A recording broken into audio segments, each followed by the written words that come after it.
All right, welcome back to another episode of What Works Wednesday. I'm your host, Leland Gross, and today we're going to talk about how to save and plan for your kids' future. So, a huge planning opportunity for people, a big piece where people are like, I want to do this, but I don't know how to do it well, is saving for their kids' future. Whether that's college, whether that's, trade school, whether that's we just want them to be set up however they want. There's a lot of different ways that you can do that. And it can be overwhelming. There's different tax kind of landmines, whether it's a good landmine or a bad landmine. And so I want to talk about a couple of the main ways. Now, this is not an exhaustive list because that would be really dependent on the situation, but there are very specific tools you can use to save for your kids' future. I'm going to be basing this off of, healthy, like developmentally typical children. Special needs planning is a totally different world with totally different tools at your disposal, which maybe we'll do an episode on that next. Who knows? But let's say you are a family in your 30s, you're having kids, and you're like, I want to save for their future. How do I do that? There's three main ways you can do it. The first is using just a bank account in your child's name, which is very normal. It's not a bad plan. The problem is it's really not growing. And likely what I find is very rarely are people accessing that money for their kids pre-18. You might, but for the most part, you're setting this aside for their future. And if it's not growing, it's just sitting there. You put in $100, it's going to be $100 a year from now, 2 years from now.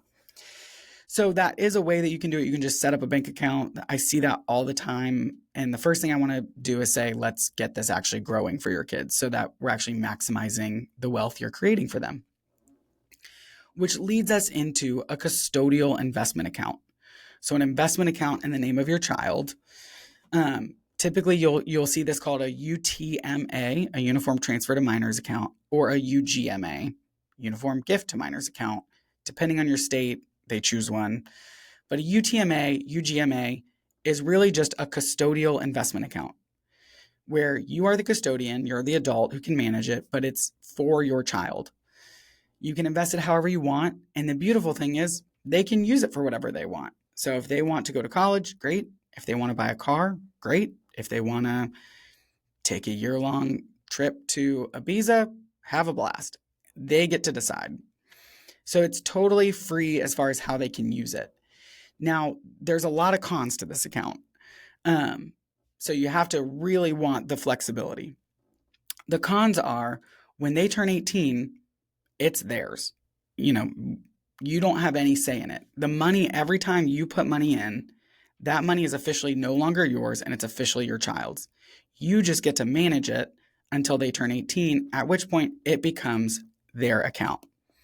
So I had a situation the first year ever that I worked with people and their finances where a parent came to me and said, hey, we've saved $150,000 for our daughter. She's 17. She's wild. She should not be trusted with this much money, yada, yada. How do we get the money out or prevent her from having it?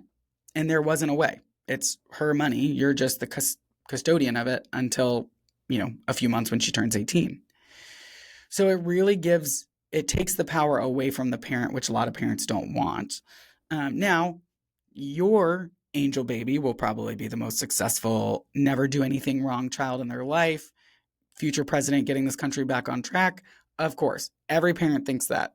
But not every parent gets the joy of experiencing that reality.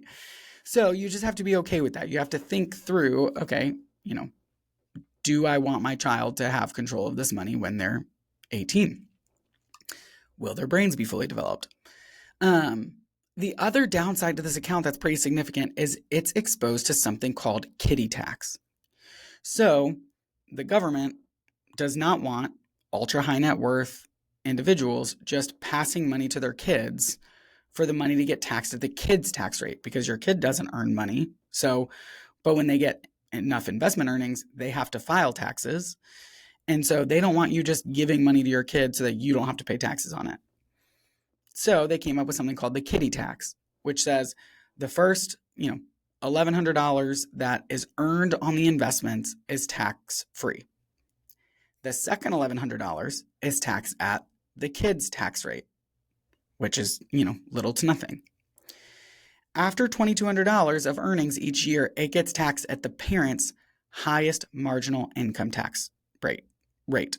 So even you as the parent are not paying your highest marginal rate on everything. You're paying an effective rate. So some's at 10%, some's at 12, some's at 22, 24, etc. But your kid, after $2,200 of earnings, is going to be paying that 22, 24%, which is really disadvantageous, especially because, once this account gets to, $15,000 to $20,000, it's really not unreasonable to make more than $2,200 in a year. So you can quickly get to that kiddie tax threshold.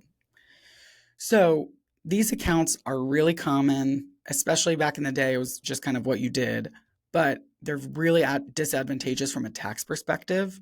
And it gives, as the parent, you have to give up control of the funds. Not ideal. Now, an alternative, if you still want that flexible, hey, what if they don't go to college? What if they go to the military and get the GI Bill? What if they get scholarships? All of those questions, we still want them to use it for a down payment on a house, all of that.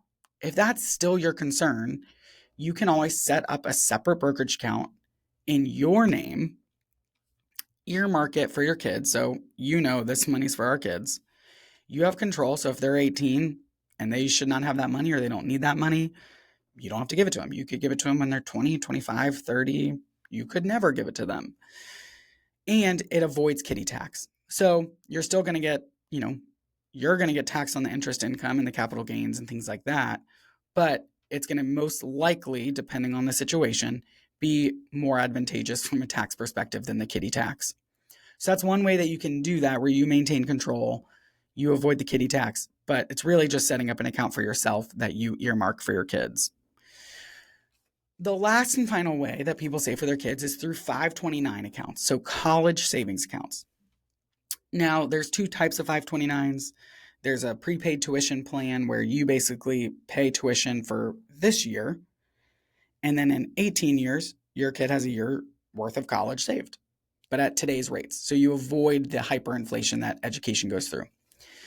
But those are pretty restricted. There's only, you have to go to college in that state. There's approved colleges for it. I don't find a lot of people using those. The other one is a 529, just college savings account, where you save into it, grows, they get to use it for college. And 529s are really wonderful for a lot of options. One, you, depending on your state, if the state allows for it, which many states do, if they charge income tax, you get a state income tax deduction for money you put in. So in Virginia, we get state income tax. We have a state 529. We get to put money in. We get a state tax deduction for it. You have to use your state's sponsored 529 account, which will be really easy. Search Virginia 529 plan, Georgia 529 plan, Oklahoma 529 plan, and it'll come up. So you use your state's program, you get a state income tax deduction. Secondly, the funds grow. So you're saving every month, the money's growing, and it's tax-free for higher education. So higher education can be university, grad school, trade school. It's pretty open and flexible for what it qualifies for. And it's for, tuition, books, room and board to an extent. You can't buy a house with it, but rent, dorms, things like that. And materials. So you could buy a laptop, you could buy books, you could buy, pencils, pens. Do they even use pencils or pens anymore? Whatever you need for education, it will cover, and it's tax-free to get money out for that, which is awesome. It's another way that you can put money in and grow it tax-free for the future. The additional thing about 529s, and this is true of a brokerage account or custodial account, grandparents, other family members can contribute to it. What I find is people feel way better contributing to a 529 just because they're saving for their loved one's college, and as opposed to they don't really know what it'll go towards. So that's just another incentive. You could say, hey, as opposed to giving my kid 10 toys that light up and scream and keep me up all day and annoy me, maybe give them one and then put the rest of that money towards their future, their 529. The big pitfall with 529s historically has been, well, what if my kid doesn't go to college? Or what if I save all these years, grow this money, and they get a full ride scholarship because my kid's going to be the next Michael Jordan? Well, that is problematic because now I've saved all this money that's not going to be used and has to be used for education. Well, 529s can be transferred. So you could transfer it to any other child. You can use it for yourself. You can transfer the beneficiary to anybody in the family tree. So that's another option. If one child doesn't go to school, give that money to the next kid. It also incentivizes education, which is a good thing. But if nobody in the family, absolutely no one wants an education, like the future of college is gone. Historically, it would be, all right, well, we just have to take the money out. You pay taxes and a penalty tax on the earnings. So not on what you've put in, just on the earnings. So if you put $10,000 in, you'll get the $10,000 out. But let's say over time it's now at $15,000, you pay taxes and penalty on the $5,000 that you earned. So you still walk away with more money than you put in. You just don't get the tax-free benefit, which is unfortunate. But starting this year, starting in 2024, what you can do if the child does not go to school and you don't have another option is you can every year move up to the Roth IRA contribution limit. So in 2024, that's $7,000. You can move $7,000 into a Roth IRA from a 529 for the benefit of that child, up to, at this point, $35,000 total. So you could do that for 5 years or so. So you can take the 529, which is grown tax-free, and move a chunk of it each year into a Roth IRA where it will continue to grow tax-free for the remainder of your child's life, and they will get to access it tax-free at 59 and a half as a retirement plan. So basically you can transition this education account into a Roth account. Now it's, again, if you have $100,000 saved, that's only up to $35,000. So you will still probably need to, use the money some other way for another child or take the penalty. But who's to say that that limit won't change in the future? Who's to say that they won't just eventually move that in some regard? We don't know. The IRS, the government's a total wild card. But that is a very, very powerful benefit. If you start saving for your child when they're born for their education, they don't get an education and you can transition that to their retirement. Well, that's going to be a very, very, very powerful retirement account for them. Just having so much time to grow tax-free. All right.